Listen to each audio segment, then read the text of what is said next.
Bonjour à tous et bienvenue pour ce webinaire dédié aux nouveautés produits HubSpot et retour sur l'événement Inbound 2025 du coup, qui s'est passé tout début septembre à San Francisco. J'ai le plaisir d'être accompagné aujourd'hui de Christina et Pauline qui vont se présenter Bonjour. un petit peu après. On va encore attendre quelques secondes le temps que tout le monde se connecte. On a beaucoup d'inscrits sur ce webinaire-là, donc on va laisser à tous l'opportunité de ne pas louper une miette de ce webinaire. Donc on va attendre juste 30 secondes maintenant, ou 8 minutes maximum. En attendant, est-ce que vous pouvez me confirmer dans le chat que vous nous entendez bien et vous voyez bien le document qui est partagé?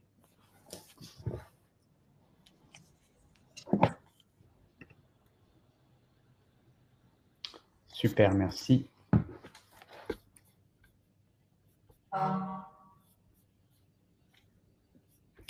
Je pense qu'on va pouvoir démarrer. Il y a encore quelques personnes qui arrivent, mais on va pouvoir au moins faire la partie introductive. Hop, un tout petit peu vite. On revient en arrière. En intro, du coup, avant de se présenter, donc pour rappel, Inbound, c'est un événement annuel, une grande messe d'HubSpot dans lequel un ensemble d'annonces sont faites et d'acteurs du secteur sont regroupés pour parler des évolutions actuelles d'HubSpot et futures et des perspectives de manière générale de l'ensemble de nos métiers, marketing, commerce, services, en tout cas tout ce qui fait qu'aujourd'hui on peut exploiter un CRM et en développer finalement une entreprise en l'exploitant. Donc cette conférence, elle est sur 3 jours, composée d'une keynote principale qui annonce les grandes tendances et des ateliers, des démos et du networking. Donc c'est un événement sur lequel Christina et moi avons eu la chance de participer cette année et comme je disais, qui s'est produit exceptionnellement cette année à San Francisco, parce que d'habitude, jusqu'à présent en tout cas, il se produisait à Boston. Donc ça nous permet aujourd'hui de venir avec un ensemble de retours d'expérience à vous partager, d'innovations qui ont été également présentées. Et là, aujourd'hui, évidemment, on ne pourra pas tout présenter. L'objectif, c'est de se concentrer sur ce qui a fait le plus de sens pour nous et qui fera de plus de sens pour vous demain dans l'évolution de votre utilisation d'HubSpot ou des perspectives, en tout cas, qui sont offertes dans les prochaines semaines et mois. Et donc, pouvoir commencer déjà à vous présenter tout ça. Donc, comme je vous le disais, je suis accompagné de Christina et Pauline. Si vous voulez dire un petit mot. Avec plaisir, Stéphane. Donc, moi, c'était pas ma première édition Inbound et comme toujours, c'est assez riche en échanges. Peut-être pour compléter, en amont de la conférence pour l'ensemble des clients HubSpot, il y a un jour extra qui est réservé pour les partenaires et lors de cette journée-là, on a l'occasion d'échanger avec pas mal de personnes chez HubSpot, notamment les directeurs produits qui vont du coup nous expliquer pourquoi les nouvelles nouveautés qu'ils ont lancées, à quel besoin ça répond et qu'est-ce qui est prévu aussi pour la suite. On a aussi l'occasion d'échanger quelques retours d'expérience qu'on a pu observer chez nos clients. On espère aussi que ce qu'on va vous montrer aujourd'hui, ça va refléter aussi un certain nombre d'insights qu'on a pu approfondir avec eux. Voilà. Et sinon, moi, je suis en charge de la partie et je vais vous présenter quelques nouveautés produits principalement sur la partie CRM. Et moi, ouais, merci Christina. Du coup, moi, je n'étais pas Inbound, mais j'ai pu tester toutes les fonctionnalités sur notre instance de test et de démo pour pouvoir les présenter aujourd'hui. Donc, vous aurez quelques petites démos live. On ne pourra pas rentrer dans tout le détail des fonctionnalités parce que ça peut être assez long, mais vous verrez sur le replay, on vous met à chaque fois des liens vers des petites vidéos de démos un petit peu plus complètes si vous voulez poursuivre vos tests et avoir plus d'informations sur ces fonctionnalités. Et je suis consultante RevOps chez Markentive.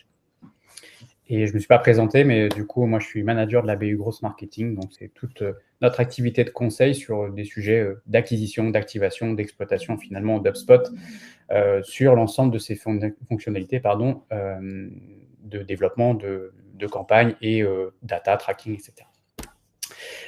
Pour ceux qui ne connaîtraient pas Markentive, alors je sais qu'on a aujourd'hui beaucoup de clients déjà actifs avec nous et donc qui nous connaissent déjà plutôt bien, mais on a aussi une partie qui ne se connaissent pas encore autant, en tout cas. Donc Markentive, c'est un intégrateur HubSpot depuis 2013, donc on est partenaire élite aujourd'hui, donc parmi les leaders mondiaux sur l'intégration du CRM chez des clients comme vous, sur des secteurs divers et variés.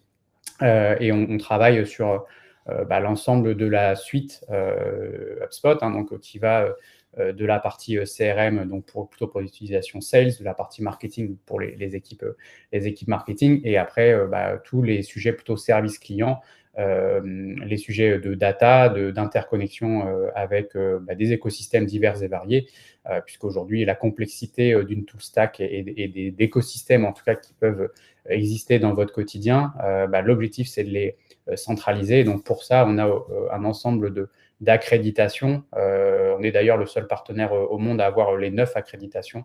Là, vous en avez que 8 qui sont diffusées, mais il y en a une 9e.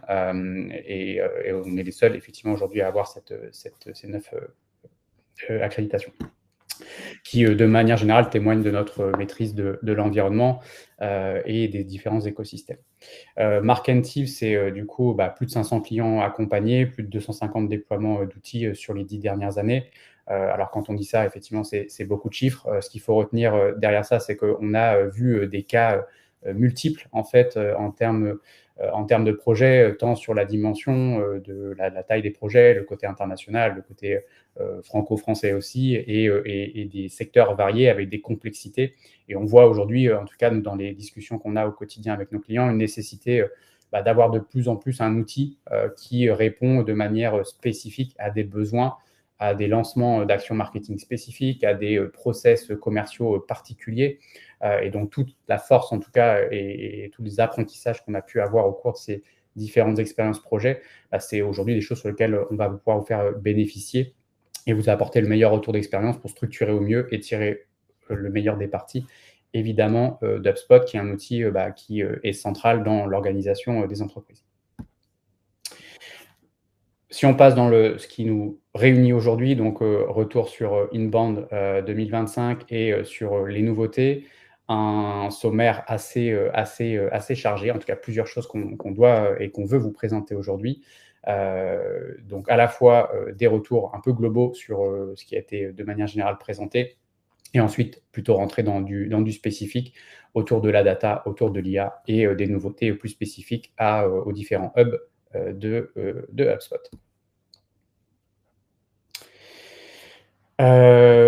Donc les insights clés, et après je laisserai la parole à Christina et Pauline. Ce qu'on a retenu, en tout cas globalement, de cet événement Inbound 2025, c'est qu'on est dans une nouvelle ère, une ère où l'hybride et l'IA se rencontrent. Ça fait déjà quelques mois maintenant que l'on parle de l'IA. Mais là, cette année, il n'y a pas eu une conférence où le mot IA n'a pas été cité, et surtout l'intégration réelle dans le partenariat que et l'humain et l'IA vont devoir construire pour être encore plus efficaces finalement dans la performance de l'organisation, la performance des actions qui vont être déployées.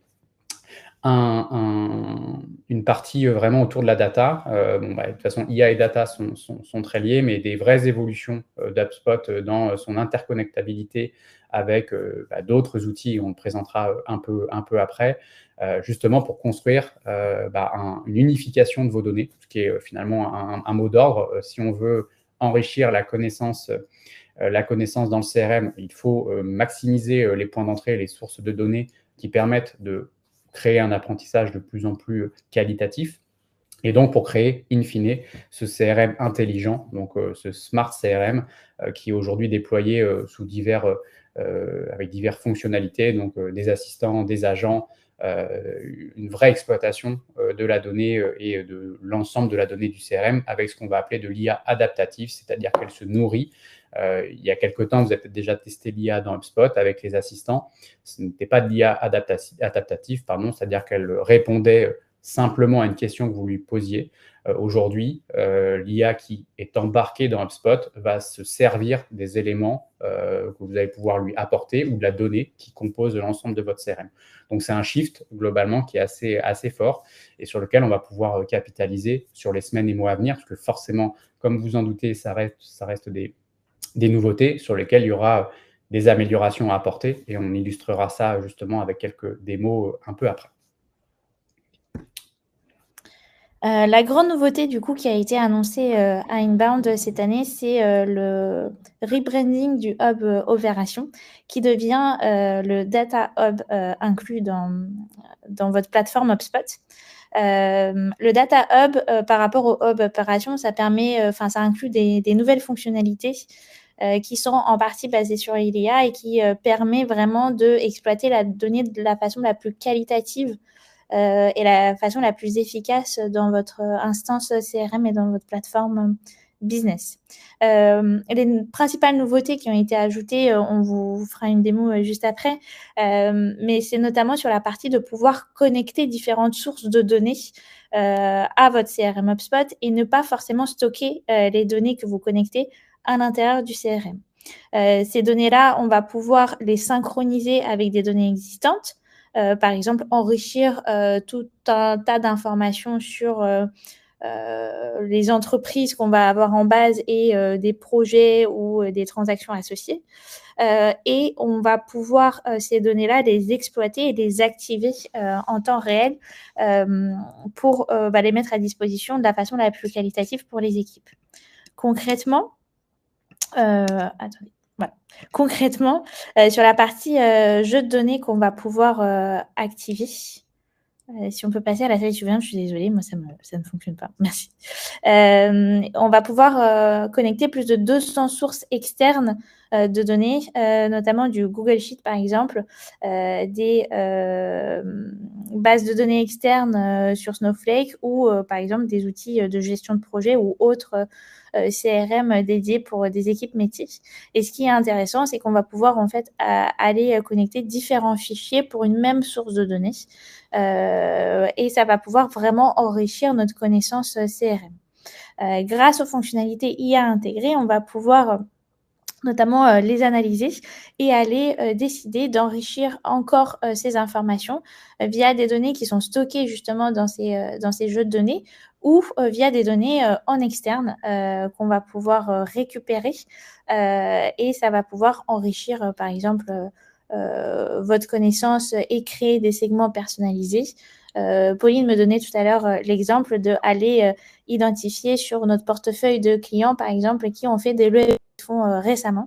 C'est une donnée qui est publique et qu'on va pouvoir intégrer à notre qualification CRM. Et par la suite, on va pouvoir analyser ces données, les utiliser pour créer des scénarios personnalisés via les workflows, aller créer des segments assez puissants et pouvoir les activer, par exemple, via des campagnes Sales Automation ou Marketing Automation. Pauline, je sais que tu avais prévu peut-être de réaliser une démo sur ces fonctionnalités. Tout à fait. Je vais prendre le partage d'écran. Alors juste, vous voyez en haut à droite, vous avez le bouton démo, donc c'est là que vous pourrez retrouver tous nos liens vers les vidéos les plus complètes. Hop, alors je passe sur mon Data Studio, qui a été réalisé sur une instance de démo. Voilà, donc ici vous arrivez sur la plateforme. Bon, vous avez plein de petites actions rapides que vous pouvez faire depuis cette introduction. Ce que je veux surtout vous montrer, c'est dans les sources de données. Donc ici, vous avez les sources de données HubSpot, c'est ce qu'on disait tout à l'heure, qui sont présentes dans votre CRM, mais vous avez les sources de données externes. Je vais juste vous montrer quelles sont les intégrations que vous pouvez aller connecter. Donc ici, il vous en propose plein. Il y en a environ 200. Donc, vous pourrez aller voir si vous avez des applications que vous utilisez qui sont présentes ici. Mais il y en a vraiment de tout type qui peuvent vous aider à faire pas mal de choses ici.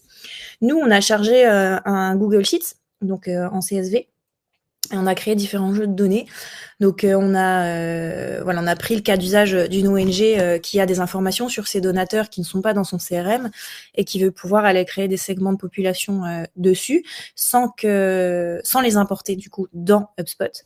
Donc là, vous voyez à gauche, vous avez les champs HubSpot et vous voyez à droite, vous avez les champs de notre Google Sheets. Ici, le nombre de données est réduit tout simplement parce qu'on a filtré sur des informations. On voulait, par exemple, tous les donateurs qui avaient fait plus de 1 500 € de dons. Donc, c'est le filtre qui a été ajouté. On a calculé à partir de la donnée du coup du Google Sheets, donc externe à HubSpot, encore une fois. Ce qui est intéressant, c'est que vous pouvez tout de suite activer ce jeu de données dans différentes fonctionnalités de votre CRM sans avoir, je le répète, à l'importer. Des rapports, des workflows, des segments. Si vous voulez l'importer, vous pouvez le synchroniser avec le CRM et vous pouvez exporter ce jeu de données si vous avez besoin de l'utiliser en externe de HubSpot. Par exemple, ici, vous avez une liste qui a été créée. Alors ici, normalement, vous avez le nom du dataset. Je n'ai pas pu actualiser, mais il vous sort les contacts qui sont dans ce segment-là. On a pu faire un workflow, par exemple ici, qui va se déclencher le 17 septembre, où on va créer une tâche aux propriétaires de nos contacts pour les informer du don qui a été fait et leur demander de remercier ce grand donateur. Et on a pu créer aussi, toujours sur la base du jeu de données, des rapports. Donc, je le répète, sur de la donnée qui n'est pas dans HubSpot, c'est vraiment le point fort de ce Data Studio. Juste une chose sur le Data Studio, il est en bêta. Donc, si vous voulez l'utiliser, même si vous avez le Data Hub, il faut aller activer la bêta dans vos nouvelles fonctionnalités HubSpot. Voilà pour moi. Je te repasse la main, Christina.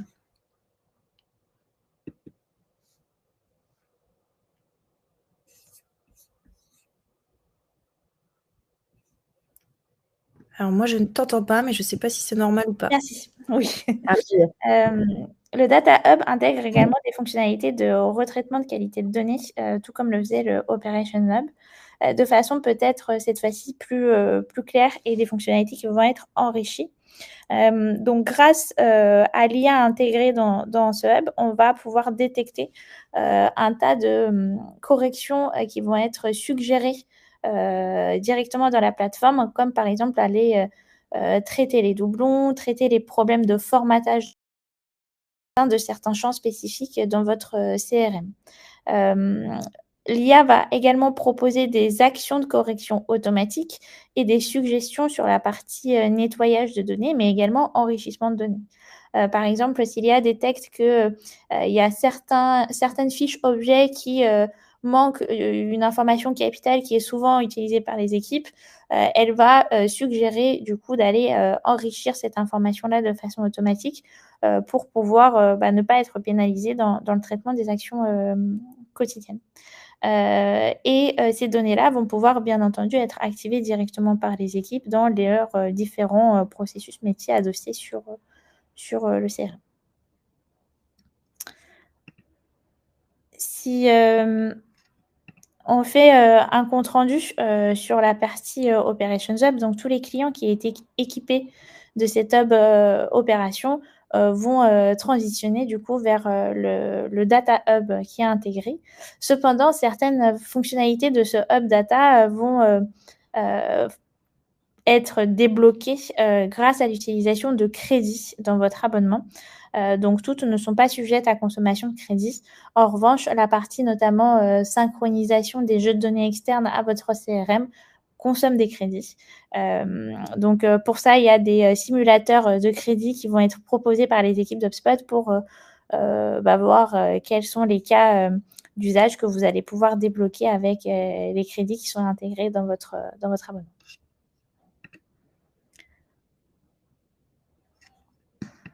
On va parler beaucoup de l'IA qui est intégré dans les différentes plateformes, dans les différents hubs de la solution, et notamment, attendez, parce que du coup,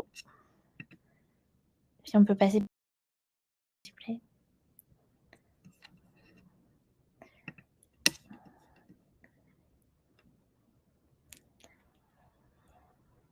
Merci. Et des deux grandes nouveautés IA dans HubSpot vont être les agents et les assistants IA qui sont inclus nativement dans HubSpot et que vous allez pouvoir débloquer, customiser et utiliser au quotidien. La première grande nouveauté, c'est que dorénavant, il y a une marketplace d'agents qui est proposée par HubSpot.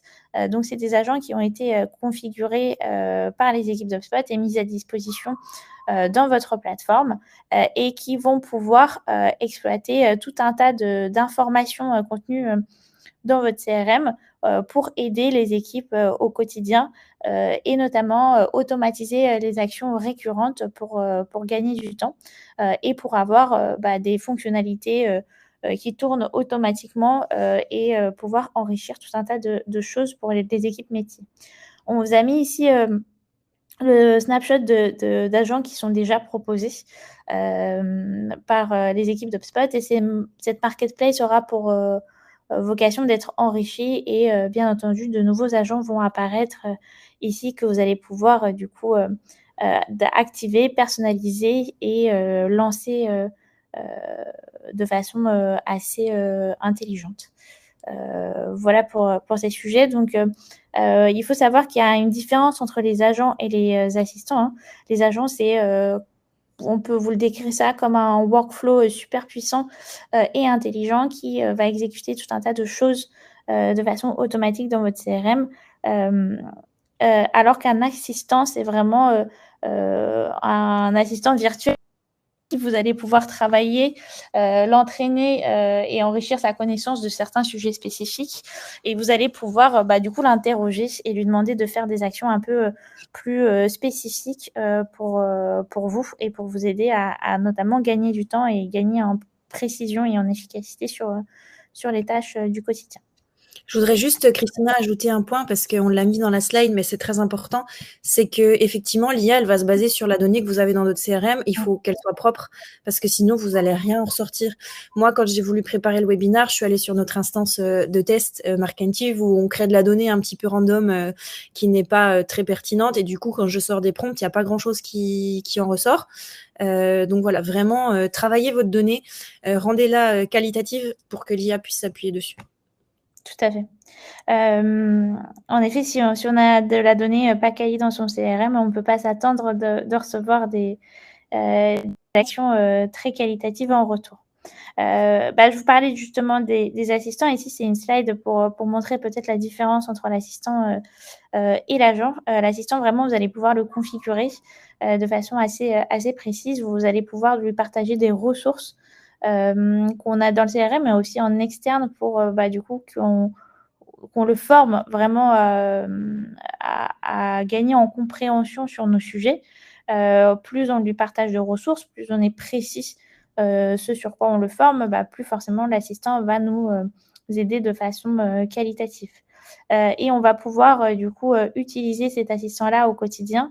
Et la bonne pratique que recommande HubSpot, c'est vraiment un assistant pour une typologie d'action, puisque on ne va pas pouvoir tout lui demander et tout lui apprendre parce que forcément, il va aussi pouvoir faire des erreurs. Donc, l'objectif, c'est vraiment un assistant dédié, par exemple, pour les équipes commerciales qui font de la prospection, un assistant dédié pour les équipes commerciales qui vont plutôt travailler la partie opportunité et ainsi de suite. Et également, un autre insight qu'on a eu de la part des équipes HubSpot produit, c'est l'assistant, on met 3 à 30 minutes pour le configurer et ensuite on met surtout 3 semaines pour l'optimiser avant qu'il soit vraiment pertinent dans les actions qu'il va réaliser pour nous au quotidien. On vous a préparé une vidéo démo de la partie configuration d'agents et d'assistants que vous allez pouvoir accéder post-webinaire. En revanche, Pauline, je sais que tu as voulu aussi montrer quelques petites bonnes pratiques autour de ces agents. Tout à fait. Je reprends le partage. Si mon approbateur veut bien m'approuver. Merci Stéphane. Donc ici, voilà, ce que je voudrais vous montrer, on a déjà la marketplace de Breeze Agents, donc où vous allez pouvoir tous les retrouver. Vous en avez qui sont en bêta. Alors ceux qui sont en bêta, pour l'instant, ne consomment pas de crédits. Une fois qu'ils seront live, par contre, ils consommeront des crédits. Donc ici, vous pouvez aller les sélectionner. Vous voyez comment ils sont configurés et ce à quoi ils servent. Et vous pouvez, dans Breeze Studio, aller retrouver ici les agents que vous utilisez. Donc, je rappelle, un agent, c'est plutôt quelqu'un qui va faire des tâches de fond. Par exemple, ici, en automatique, une fois que vous avez fini un call, il va vous faire un récap. Vous avez le Customer Agent qui peut répondre à des questions de vos clients sans que vous soyez vous-même disponible. Donc, ils font vraiment des tâches de fond là où vous n'êtes pas présent. Alors que l'assistant, ici, par exemple, je vais ouvrir le Breeze Assistant.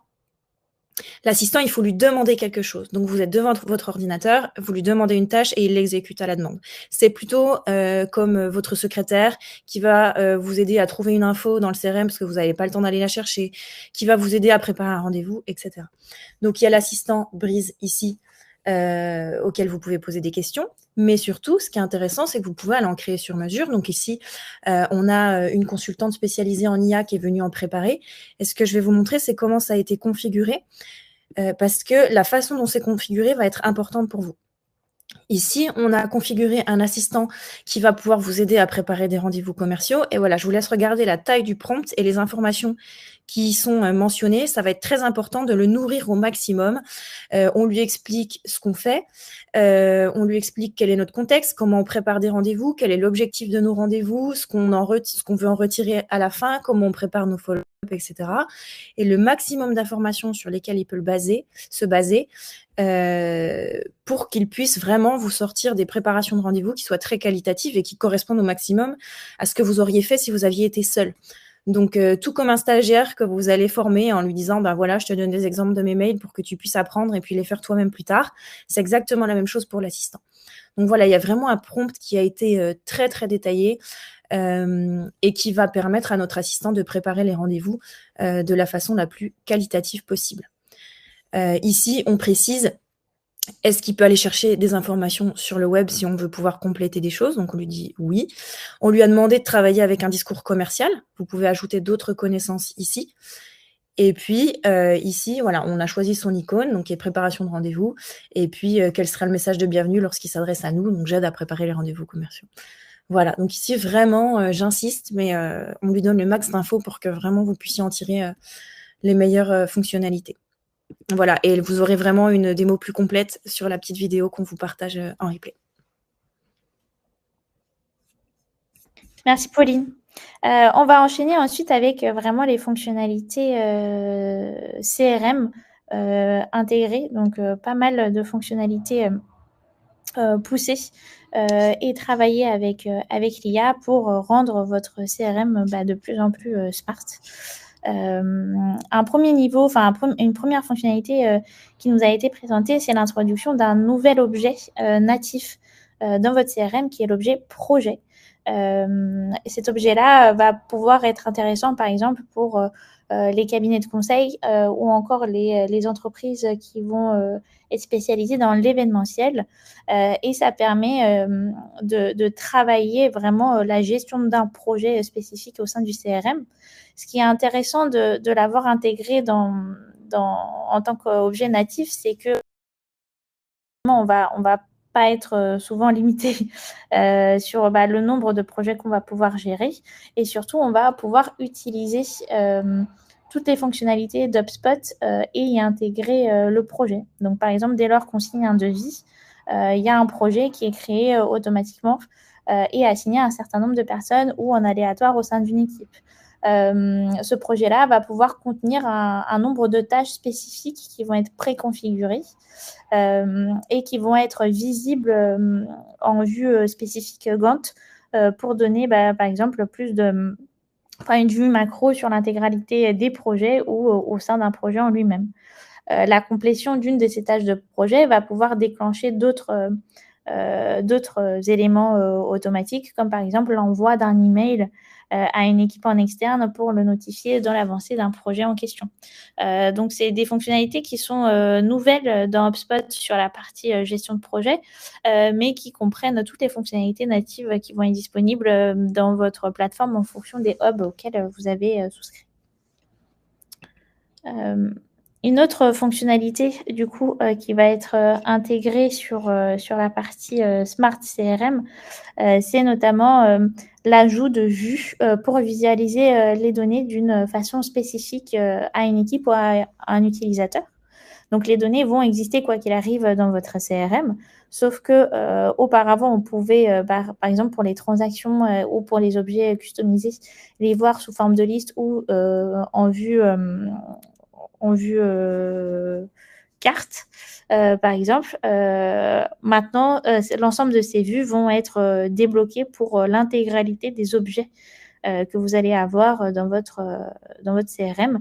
Ce qui est spécifique, c'est que chaque utilisateur va pouvoir configurer sa propre vue dont il a besoin et ça ne va pas forcément impacter les autres vues préconfigurées des autres utilisateurs ou des autres équipes. Donc, ça permet de travailler sur la même source de données de façon personnalisée par rapport à son besoin métier et à comment on a besoin d'activer cette donnée-là. Cette bêta doit être activée dans votre instance. Elle est déjà disponible et vous pouvez déjà, du coup, commencer à tester les différents types de vues pour voir celle qui vous correspond au mieux en fonction de la donnée sur laquelle vous allez travailler. Si on passe du coup aux autres fonctionnalités, il y a plusieurs bêtas qui peuvent être activées dès maintenant aussi autour de votre CRM et pour décupler un peu l'efficacité et la pertinence des données qu'on va y trouver. Il y a le fait de pouvoir aller créer des propriétés intelligentes sur vos objets. Propriétés qui vont être alimentées et enrichies, par exemple, grâce à Breeze Intelligence. Ça va pouvoir forcément permettre à vos équipes de limiter leurs actions de qualification manuelle et avoir une connaissance plus poussée de leurs entreprises ou de leurs prospects. Du coup, c'est les captures d'écran que vous allez voir ici. Donc, ces fonctionnalités-là, pour la plupart, celles qui se basent sur la qualification et l'enrichissement d'informations vont utiliser Breeze Intelligence et du coup vont être sujettes à consommer des crédits. Vous allez aussi pouvoir enrichir votre CRM, mais pas forcément sur des propriétés spécifiques et des informations spécifiques, mais plutôt pour un nombre de prospects ou d'entreprises avec lesquelles vous travaillez. Et vous allez pouvoir sélectionner les fiches d'informations que vous souhaitez enrichir et demander de la même façon à Breeze d'aller enrichir avec certaines informations spécifiques. Et on en a déjà parlé, mais sur la partie nettoyage de données, par exemple, de cette même façon, vous allez pouvoir, depuis vos onglets CRM, aller demander à Breeze d'aller qualifier ou requalifier certaines informations qui pourraient être incomplètes ou obsolètes.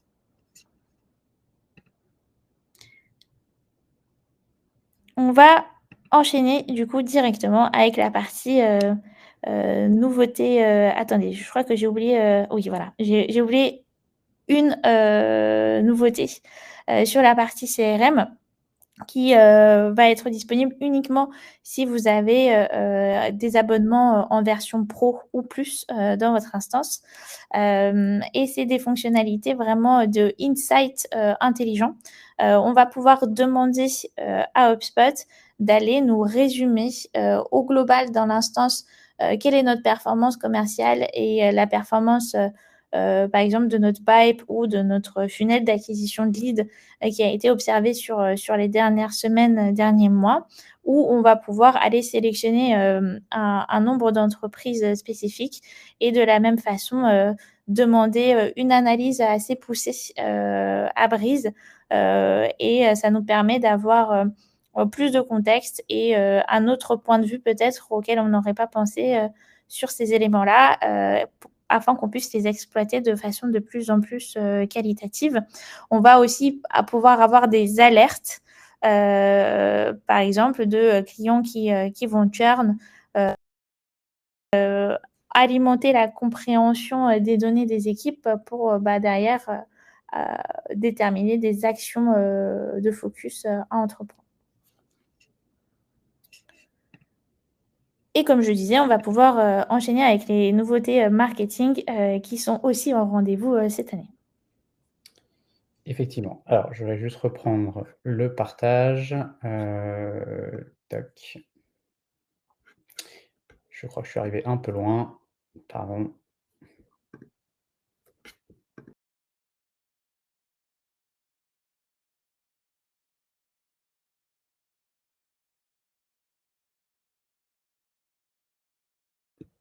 On a perdu Stéphane carrément?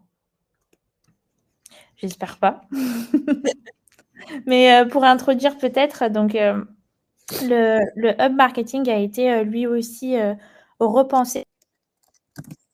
Il intègre des fonctionnalités avancées grâce à l'IA qui est intégrée dans HubSpot.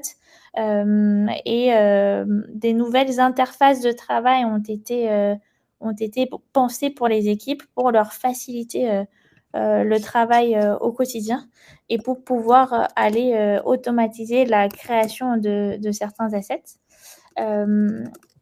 Pour le coup, ce qu'il faut peut-être garder en tête sur l'intégralité des fonctionnalités IA et surtout sur la partie marketing, c'est que l'IA ne va pas remplacer le travail au quotidien des équipes. C'est vraiment là pour aller plus vite, pour pré-paramétrer ou pré-proposer des choses, mais la vérification humaine et surtout l'expertise des équipes est nécessaire pour pouvoir exploiter toutes ces fonctionnalités-là de la façon la plus qualitative possible.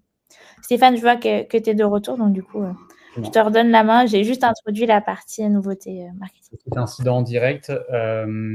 Mais du coup, effectivement, comme l'introduisait Christina, il y a pas mal de nouveautés sur la partie marketing. Quand vous le testerez, vous pourrez voir les limites et je vais vous en présenter quelques-unes.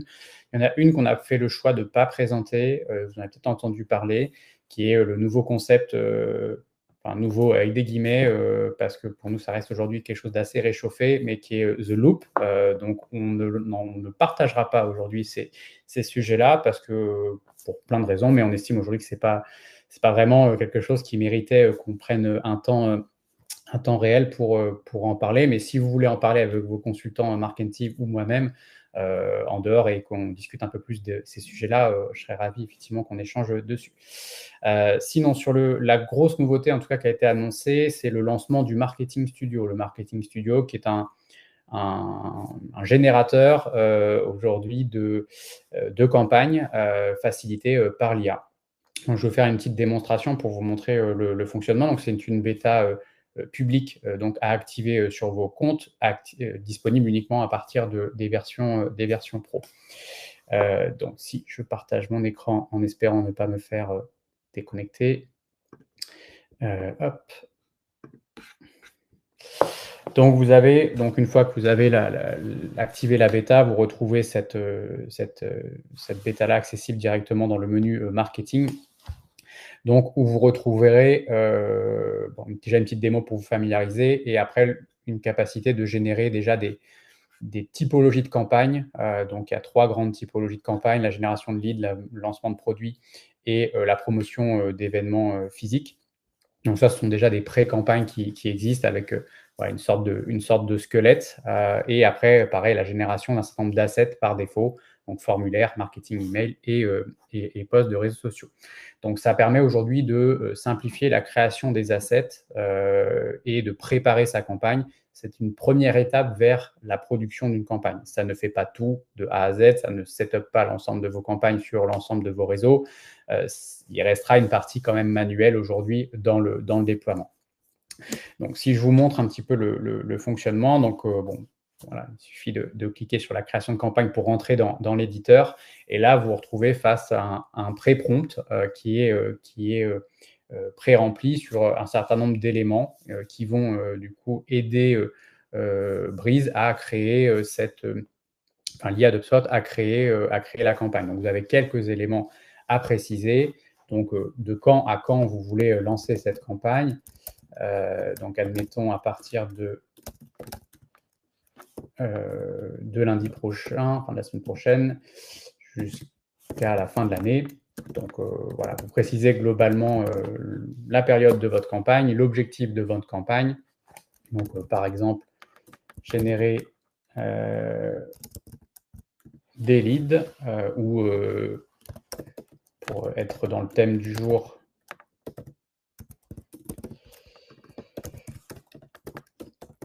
l'audience que vous cherchez à targeter, donc par exemple des CMO dans des entreprises de plus de 500 employés, donc qui vont se baser uniquement là pour le coup sur ce que ça va permettre, c'est concrètement d'adapter les messages, les pain points et potentiellement demain la segmentation que vous aurez dans votre CRM, mais ça ne fait pas de ciblage sur LinkedIn, ça ne fait pas de ciblage externe, voilà, ça va pas vous produire toute une campagne. Hop, je vais assez vite, tac. Vous comprenez globalement le principe. Et ici, vous allez décrire voilà, les assets dont vous avez besoin, les messages clés pour finalement faciliter la construction de la campagne. Donc là, vous avez une petite aide si vous voulez. Donc par exemple, hop.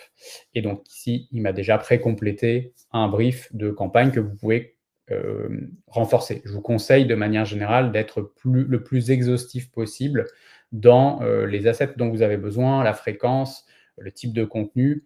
Plus vous êtes précis, comme le disait Pauline tout à l'heure, plus globalement vous aurez un résultat qui est pertinent, même si aujourd'hui, vous le verrez en le testant, il y a quand même certaines limites dans ce qui est produit et dans ce qui ressort finalement de ces campagnes.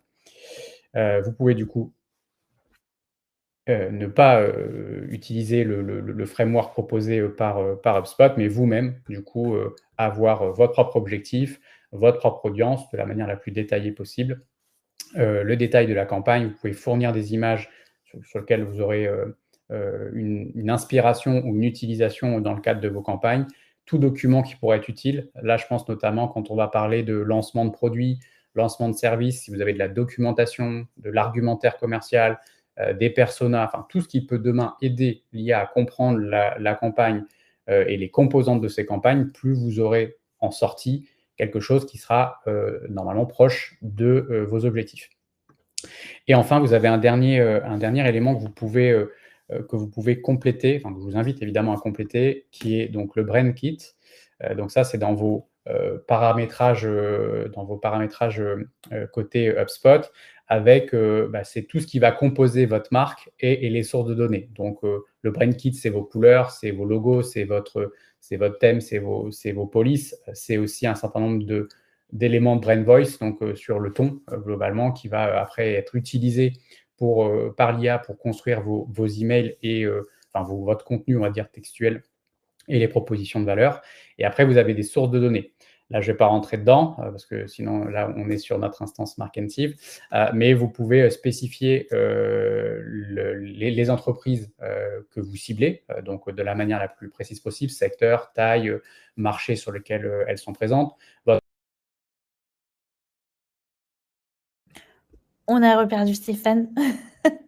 Mais en effet, la partie Brand Kit est assez indispensable parce que ça permet de vraiment personnaliser et donner un setup de base sur lequel l'IA va se baser pour vous proposer tout un tas de contenus pertinents.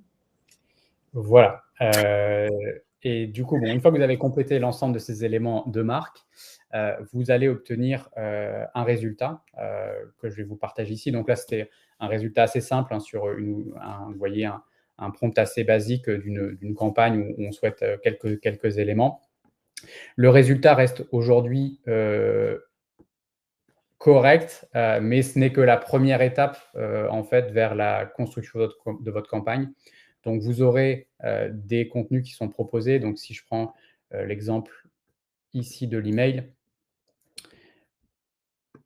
donc il y a un email qui a été proposé de A à Z. Là-dessus, je ne suis pas intervenu. Donc, ça reprend des éléments de notre visuel, ça reprend du texte et ça a construit l'ensemble de l'email. Comme vous le voyez, le résultat est là, mais c'est qu'une première étape. Aujourd'hui, en tout cas, nous, on ne se verrait pas publier ça en l'état. Donc, il y a tout un travail forcément derrière aussi d'apprentissage de cette IA sur le résultat obtenu. Pareil, vous voyez, il y a des formulaires qui sont proposés dès la construction de cette campagne-là.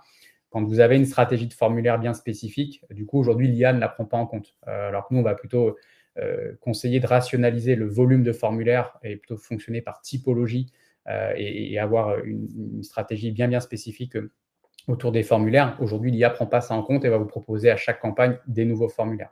Donc, voilà, il y a un certain nombre de limites aujourd'hui dans la construction finalement de ces campagnes-là, mais c'est une première étape, c'est qu'une bêta aujourd'hui. Donc, on part du principe évidemment que c'est un produit sur lequel il faut faire des retours à HubSpot pour continuer l'amélioration autour du produit. Donc, c'est une bonne première étape, mais ça reste aujourd'hui une aide pour vous aider peut-être à brainstormer autour de vos assets de campagne. Et une fois que du coup cette campagne est créée, elle apparaît comme n'importe quelle autre campagne dans HubSpot, et donc vous aurez un résultat sur les assets, une analyse de vos différents assets et de la performance globale du coup de votre campagne. Et j'ai pu aller jusqu'au bout, donc c'est très bien. Je vois que le temps file. Si j'accélère un petit peu, donc sur la partie Marketing Studio, on a fait le tour. Une grosse nouveauté que vous avez peut-être déjà vue dans vos instances, puisque le nouveau wording a été lancé dans la continuité de Inbound. Donc, les listes ne s'appellent plus listes, mais s'appellent segments. Au-delà d'un renommage, on va dire, du terme, c'est surtout d'autres fonctionnalités qui sont aujourd'hui intégrées. Donc, l'éditeur déjà va changer. Donc, c'est en bêta encore sur cette partie-là, mais on va être en capacité du coup de traiter un peu différemment la construction des segments. Une capacité aussi plus forte pour avoir du multi-objet en fait dans la création d'une liste. Donc, se servir de plusieurs sources d'objets, donc contact, entreprise, deal, activité, pour constituer la liste la plus fine possible. L'IA qui peut aider aussi à créer ces segments-là, donc sur la base d'un prompt. Donc là, par exemple, Pauline elle nous avait donné un exemple avec des contacts créés il y a moins de 6 mois. Voilà, juste en donnant ce prompt-là, aucun filtre à créer, l'IA se charge, on va dire, de créer le segment sur la base de cette information-là. Et le dernier point, qui est la création d'audiences similaires. Donc, vous avez la capacité aujourd'hui en bêta de créer des audiences similaires sur la base d'un segment source. Donc, vous allez donner, par exemple, votre segment client et demander à HubSpot et à l'IA de créer une audience similaire dans votre base prospect, finalement, de contacts qui sont les plus proches en termes de caractéristiques, de comportement de votre audience principale. Donc, là, j'ai pris l'exemple client, mais on peut évidemment aller de plus en plus finement. Donc ça, c'est une grosse nouveauté qui est quand même assez intéressante pour justement se concentrer sur les meilleurs profils dans votre base CRM. Et après, déployer un ensemble de reporting ou campagne marketing ou action commerciale. Voilà pour les nouveautés marketing, pardon. Il y a aussi des nouveautés qui ont été lancées à destination des équipes commerciales et des équipes Customer Service plutôt que Customer Support. Dans ces nouveautés, la première, c'est une nouveauté qui n'est pas disponible dans les hubs Sales ou Service, mais qui est disponible dans le hub Commerce d'HubSpot, qui commence lui aussi à intégrer des fonctionnalités plus intelligentes et plus poussées. Et la première, c'est la fonctionnalité CPQ. Donc, c'est une fonctionnalité de réalisation de devis plus poussée et plus qualitative et plus personnalisée avec une logique de proposition de lignes de produits, de bundles ou d'offres à certains segments de marché, à certains pays, etc., avec des prix qui vont varier et qu'on va pouvoir personnaliser dans l'instance. Donc, ça permettra aux équipes de gagner du temps et de réaliser des devis plus personnalisés sans forcément avoir besoin d'utiliser un outil externe. Ça va aussi leur permettre de gagner en qualité, puisqu'on va pouvoir préconfigurer un listing de caractéristiques spécifiques sur nos lignes de produits. Donc, ça marche vraiment avec les lignes de produits que vous allez appeler dans votre opportunité commerciale et dans votre devis CPQ. Par contre, une chose à garder en tête, c'est que HubSpot le dit de manière assez directe. C'est un outil qui va être intéressant à utiliser pour les entreprises de petite et de moyenne taille dans le secteur d'activité vraiment du SaaS. Ça ne va pas être aujourd'hui un outil qui va être adapté à d'autres secteurs d'activité et ça n'a pas forcément vocation à le devenir. Et HubSpot conseille du coup de faire appel à ses autres partenaires sur le sujet lorsqu'on sort du cadre du périmètre de son outil. Et nous, par exemple, le logiciel, enfin le prestataire avec qui on travaille sur le sujet et qui permet de réaliser vraiment des choses personnalisées et assez poussées, c'est DealHub. Pour aller plus en détail peut-être sur à quoi ça ressemble, cet outil-là de CPQ chez HubSpot. Alors, Pauline vous a mis ici des screenshots de ce qu'elle a pu tester.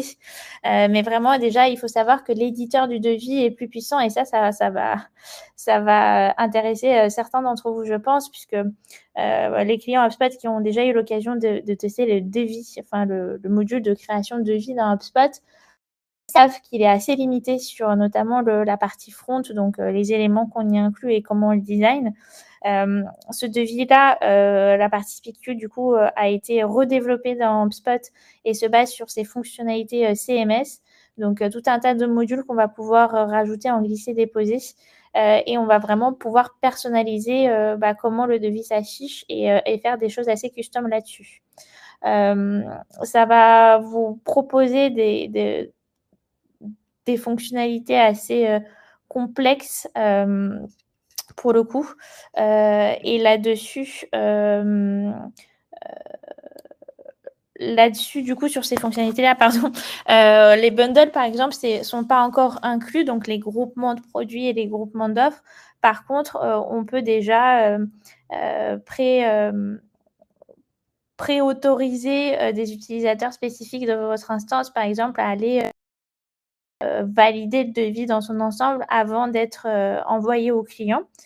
Et on va pouvoir aussi avoir des propriétés calculées, par exemple, ou des propriétés personnalisées, des lignes de produits qu'on va pouvoir appeler dans ces devis-là et faire des choses un peu plus personnalisées sur la partie pricing et autres. Il y a d'autres fonctionnalités qui vont bientôt être intégrées, en tout cas, c'est sur la roadmap de développement du CPQ dans HubSpot. C'est la partie offre combinée, c'est la partie aussi donner l'accès à certains utilisateurs de pouvoir éditer des informations spécifiques des lignes de produits. Donc, par exemple, aller pouvoir rajouter des remises ou personnaliser le pricing si nécessaire. Et il y a tout un tas de fonctionnalités de gouvernance qui vont être associées à ces sujets-là et qui vont potentiellement être bientôt publiés et intégrés dans cet outil. Ce qu'il faut savoir aussi, c'est que ça fonctionne avec l'agent closing dans HubSpot. Alors nous, on n'a pas eu encore l'occasion de le tester parce que c'est des choses qui vont être release vraiment dans les prochains jours et dans les prochaines semaines. Mais par exemple, cette agence sera mise à disposition des clients qui vont recevoir le devis et ils vont pouvoir poser tout un tas de questions pour s'approprier le devis, comprendre pourquoi il a été pensé de cette façon-là avant de le signer et de nous le renvoyer. Et prochainement, ce qui va aussi arriver, c'est notamment un formulaire intégré que vous allez pouvoir rajouter au devis et demander à vos clients de vous fournir des informations additionnelles, comme par exemple leurs détails de facturation. Ce qu'il faut savoir, c'est que ces devis-là, CPQ, sont d'ores et déjà disponibles dans le hub commerce qui est proposé par HubSpot et les anciens clients. Alors, j'essaie d'avancer à la prochaine slide, mais ça ne fonctionne pas. Si vous pouvez m'aider, s'il vous plaît. Et que les clients existants qui ont déjà les devis dans leurs instances vont les garder. Ça, il faut le savoir. Par contre, ces devis-là, l'ancien modèle de devis est décommissionné. Donc, les nouveaux clients qui vont s'abonner à HubSpot et au Hub Commerce ne vont accéder qu'à cette nouvelle fonctionnalité-là de CPQ. Il faut aussi savoir que cette fonctionnalité sera payante et fonctionnera sous le format de siège Commerce Hub à activer pour un certain nombre de vos utilisateurs HubSpot qui, eux, vont pouvoir du coup créer et éditer les devis. En revanche, pour les personnes qui auront pour objectif de les consulter, qui auront pour besoin de les consulter, eux ne nécessiteront pas forcément d'un accès dédié sur ces sujets-là. Sur la partie vente, du coup, d'autres ont été incluses. Donc, pareil, si on peut, s'il vous plaît, passer à l'étape suivante. des fonctionnalités natives du coup qui vont permettre aux équipes de gagner plus en connaissance et en rapidité d'exécution de leurs tâches du quotidien.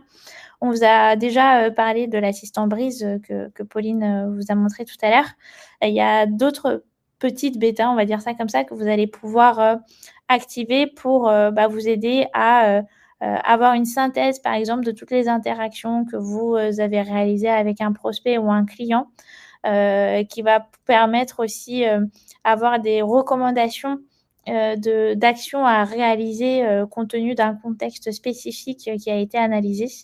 Et une autre bêta qui va pouvoir vous aider à retranscrire des appels, à les analyser et à pouvoir préparer un email de suivi que vous enverrez post-appel ou post-rendez-vous à votre client. Donc, c'est des fonctionnalités qui aujourd'hui peuvent encore être un poil limitées sur la partie analyse et langue supportée, mais sachez qu'à terme et assez rapidement, l'intégralité des fonctionnalités basées sur l'IA au sein d'HubSpot vont être disponibles dans l'ensemble des langues qui sont supportées par la plateforme. Et juste un point, si je peux me permettre de rajouter. Donc effectivement, moi j'ai fait des rendez-vous en français. Mon assistance est en français, et donc on m'a fait les transcripts en anglais qui sont pas très quali. Mais si vous utilisez d'autres outils, nous par exemple, on utilise Mojo pour les transcriptions de rendez-vous. Vous pouvez copier votre transcript et le basculer dans HubSpot pour qu'il se base dessus en fait. Donc ça peut aussi utiliser des apps tierces, que vous connectez pas, mais que vous allez vous intégrer manuellement. Laura, du coup, notre consultante IA l'a fait. Et ça vous permet d'avoir les fonctionnalités disponibles HubSpot qui n'est pas pour le coup très adapté à la langue française à date. Et j'avais préparé une démo sur ce point-là, mais je préfère vous présenter la suivante avec le chrono qui tourne. Donc on va passer à la slide après. J'attends que la slide d'après s'actualise, mais je peux déjà vous pitcher cette nouveauté. C'est la partie performance et objectifs de l'équipe qui a été travaillée maintenant dans un seul et même endroit. Vous allez pouvoir configurer des objectifs, si vous pouvez. Parfait. Vous allez pouvoir configurer des objectifs précis au global et pour vos équipes. Vous allez pouvoir avoir différents niveaux d'objectifs pour une même équipe ou pour un même nombre d'utilisateurs. Et vous allez pouvoir demander à l'IA d'analyser en fait l'atteinte de ces objectifs-là, d'identifier qui performe bien, qui pourrait potentiellement être en difficulté. Et derrière, ça a vraiment pour vocation d'aider les managers commerciaux à venir de manière plus qualitative et plus personnalisée, de travailler avec certaines personnes de son équipe et les encourager à atteindre leurs objectifs.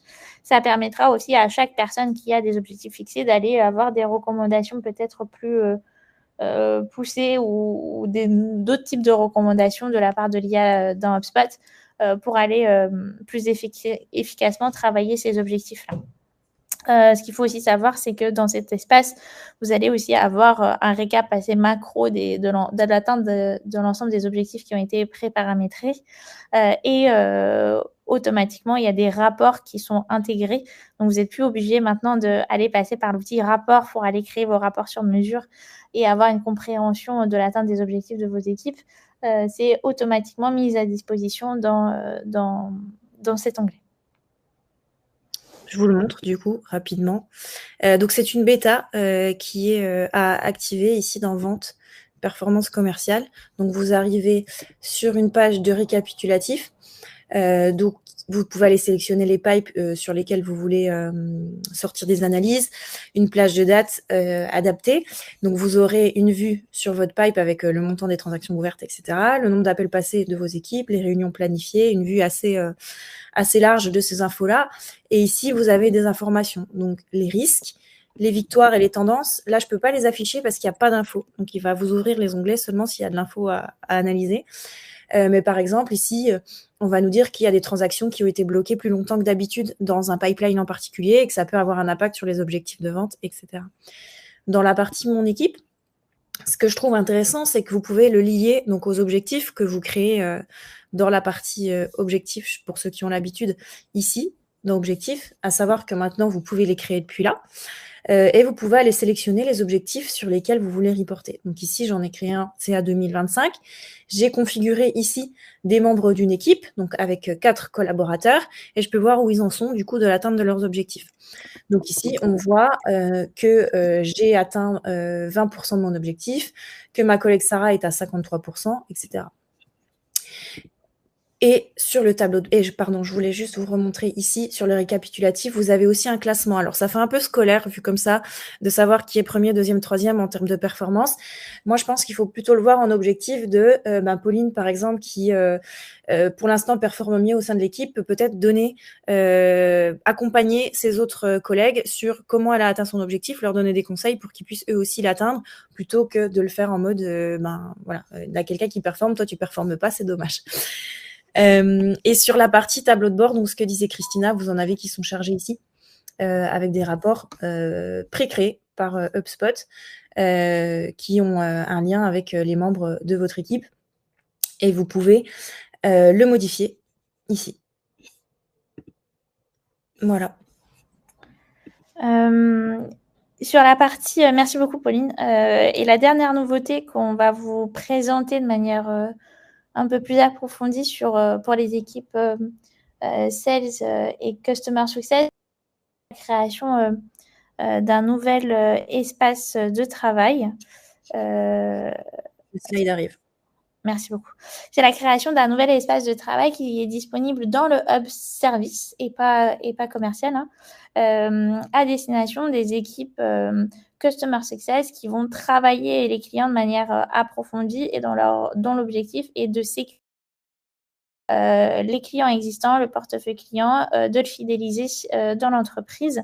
Donc, ça intègre tout un tas de fonctionnalités de suivi client, dont notamment des scores personnalisés et alimentés par l'IA d'HubSpot pour identifier les clients qui sont sécurisés en interne, les clients au contraire qui sont à risque et qui potentiellement pourraient churner, les clients dont l'abonnement par exemple arrive à terme et où il y a une action de réactivation à faire prochainement.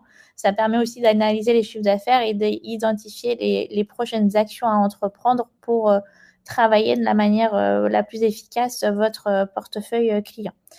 Donc, cette fonctionnalité-là et cette vue personnalisée est disponible dans les hubs services pro et enterprise. Et elle est déjà disponible dès aujourd'hui. Donc, vous allez pouvoir travailler ces sujets-là. Et pourquoi ça a été intégré dans la partie service? Parce qu'HubSpot s'est rendu compte qu'il y a beaucoup d'équipes qui vont à la fois faire du customer support chez les clients et qui n'ont pas forcément pour volonté et pour intérêt d'un point de vue pricing d'avoir deux sièges activés sur un même utilisateur, donc le siège sales et le siège service. Donc, ça permet d'intégrer un certain nombre de fonctionnalités d'account management des équipes commerciales directement dans les équipes service et customer success.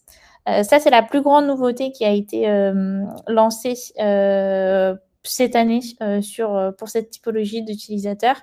Sachez qu'on a pu poser d'autres questions. Il y a notamment pas mal de fonctionnalités qui vont arriver autour de la fonctionnalité portail client qui va être enrichie et qui va être travaillée au fur et à mesure par les équipes HubSpot et pas mal de nouveautés qu'on pourrait découvrir dans les prochaines semaines et dans les prochains mois.